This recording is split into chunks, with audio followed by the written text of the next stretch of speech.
What's up, boys? Infinity here, and today I've got for you another video on FIFA 20 Ultimate Team. And today is specialised around how to get easy wins around the draft, around any game mode in the game, that is online. So let's get straight into this. This is specialised on the draft. I've got a couple points here that I want to get across to you guys. So I'm going to get straight into this. So what we have is to pick players within the draft that favour chemistry. Nothing matters apart from chemistry. I want you guys to know that. If you don't have 100 chem, you're less likely to win. Okay? Pick players that favour chemistry and have a meta chemistry style. Not like Guardian or anything along that line. Pick like Anchors, Shadows, Hunters, Catalysts if you can as well. Maestros, maybe for attacking midfielders like De Bruyne. Engine as well, that's a good chemistry style. If you have to change your chemistry style, I'd like you guys to, down in the comments, if you'd like to see me upload a video on the chemistry style glitch and how to do that in the draft, I can do that for you tomorrow, which would be good. But if you don't have the best side, it's ideal to sub on your best players at the start of the game to get the best advantage at the start of the game going into half-time and full-time with your best players on the pitch. So don't start like Giroud or like Javinho or someone like that. Even though he's got pace, he doesn't have the best dribbling and the best shooting. But yeah, let's keep on going. So another point that I wanted to get across was to exploit the space. Okay, space is your friend, and use space to your advantage as well. So if you're playing, as you can see at the gameplay, I look for the open space. I don't look for my players that have other players from the opposition marking them. I look for the open space, and I normally play down the wing. So another point I wanted to say was playing from the wing and playing in across the box, and then cutting in and then shooting near post, finessing far post. Like you can see here, I'm working my way in through the box from the top, from my wingers cutting in to my strikers and then finessing or going near post. It's really effective because it's harder for the opponents to see where you're defending, where you're attacking from, and where the opposition are positioned on the pitch. So it's a lot easier than attacking straight because you can easily just cut off a passing lane or anything like that. So I wanted to say as well to utilize fake shot stops. Okay, so that's when you're running and you hit square and X. Okay, so that's when you stop and you can change direction quickly and then pass off to an open player on the pitch. And also you want to use ball rolls. Ball rolls are really good this FIFA, so you can also ball roll away from your opponents and then sprint dribble straight away so they can't catch up to you and you're in on goal straight like that. Okay, and 1-2 passes as well are really effective. You'll see here in the gameplay that I usually use passes that are 1-2 triangle passes, kind of like the old Barcelona style. I focus my play on tiki-taka passes. As you can see, I'm working from the wing. It's kind of subconscious now, working from the wing, because I do it so much. So I'm forcing it to the wing again, making my way around, playing in. It's just so much harder for the opponents to read where you're going instead of in a straight line. So that's another thing I wanted to say. So when the quicker you pass and the more accurate you pass, the harder it is for your opponent to read where you're passing and where your idea is in your head that you want to go. So that's another thing I wanted to say. And use it to your advantage. What have I said here? The harder it is for your opponent to read your passes and ultimately gain advantage over your opponent. So if you're better at passing and you've got better decision making, it's ultimately going to go in your favour. So as you can see, I'm just playing triangle passes. I'm playing it around this guy like he's not even there. I'm getting open opportunities like that finesse shot, and that ultimately led to a corner as well. So quick switching your players to cut off passing lanes is so overpowered this FIFA. I've done it multiple times. I do it every single game pretty much. It's one of the aspects of my game that I the most proudest of. Cutting off passing lanes, the ability to cut off passing lanes before they can get the ball to where they want to go is hard enough as it is, but utilizing that and then attacking off of that and getting an outcome from it is another step entirely. Especially when the ball doesn't connect with the person that the other person wants to connect it to, if that makes any sense. But yeah, the element of pressure and them being choked in their box is so underrated this FIFA that I don't see a lot of people talking about it. The aspect of pressure and them feeling like they can't get out of their box and they're going to panic, bring out players that they don't really want to bring out, like their centre backs or fullbacks. So this guy's bringing out players here, and I've just got a pen there as well. And another thing I want to say, when you're playing the draft or rivals or champs, if you get a pen, skip the replays really quick. So pressing L1 and R1, you can ultimately switch. What's the word? Replays. You ultimately switch replays when you have L1, R1 pressed, or just X entirely, or just spam buttons if you want to. But spam buttons to get the replays done and over with until you get to the pen, and then shoot the pen straight away. That's going to make them panic, and they'll be like, oh shit, where do I go here? Do I go left, right, down the middle? Most of the time they don't go down the middle. I went right then because I like right hand side pens. It's a bit weird because I'm right-handed, so I go right side, but it's a bit weird. But another thing I want to say is enjoy the draft. It's a casual mode.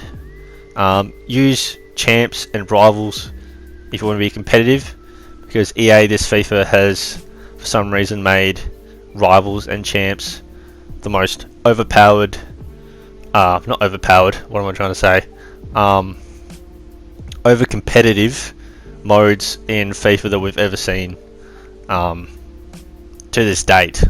Last year was a bit competitive. I'll tell you something now, just a quick story. I did go to a tournament, not last year but the year before. It was either FIFA 18 or FIFA 19 tournament, and it was here in Australia, and I ended up getting, there was group stage. It was based upon the Champions League, the Champions League draws, and it was only Champions League teams as well. So if you don't know already, there's a Australian YouTuber, a FIFA creator called the Masterbucks, who was the commentator for a majority of it. And if you manage to get to the final, the semi-final or the quarter-final, he would commentate over your game. And I've been watching his videos for so long, going into the final now. As you can see, that's the team there. But going into that tournament, knowing that I've watched him and all his videos for ages, and just being there when he's there is crazy to think about. Because this is a local thing as well. It wasn't like nationals or anything like that, like Tex and all those people, but it was just a local thing.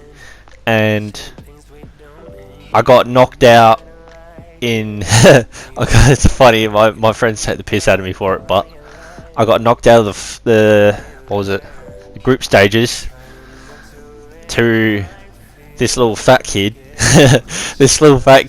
that was abusing me because all I did was rainbow flicks.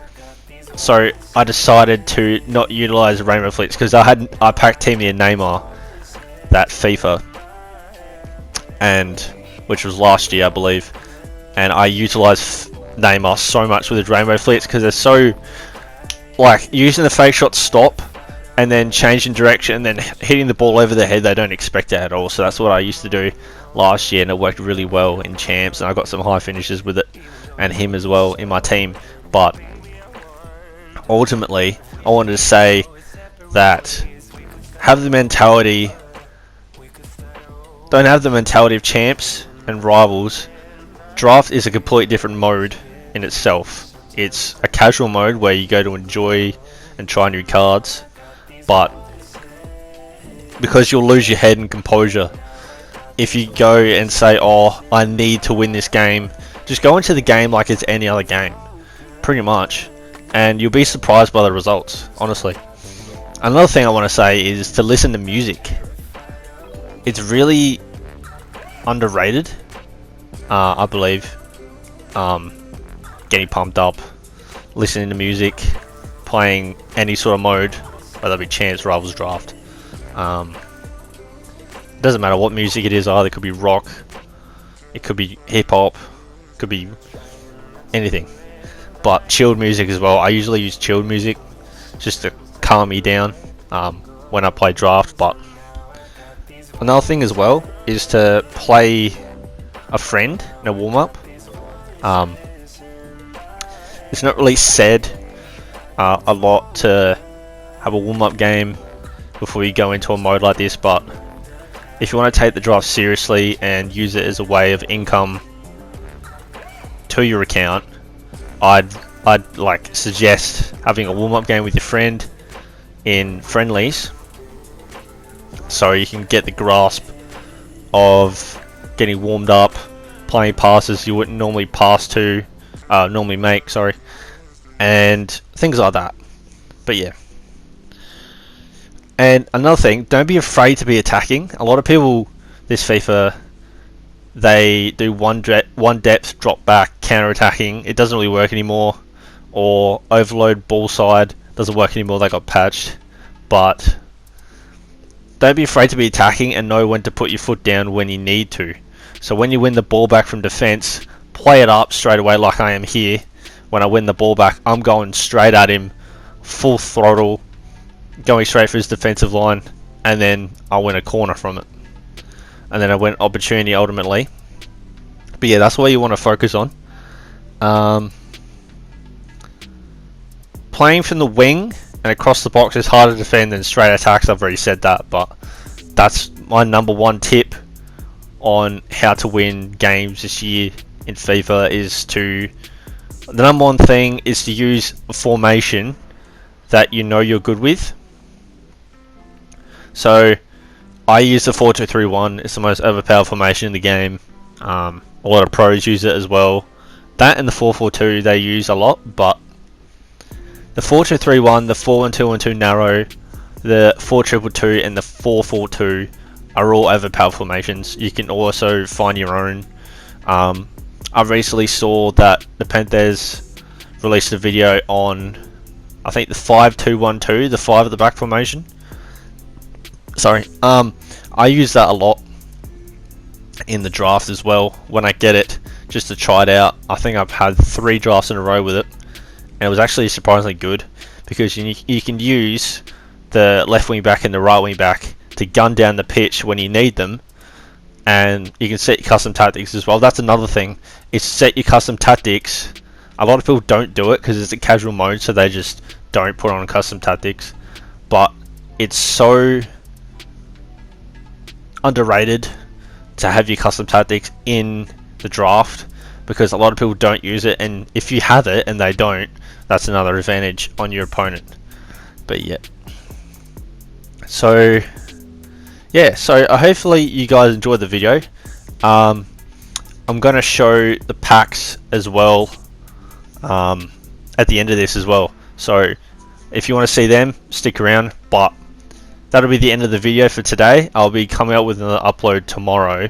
If you want to see that chemistry style glitch, let me know.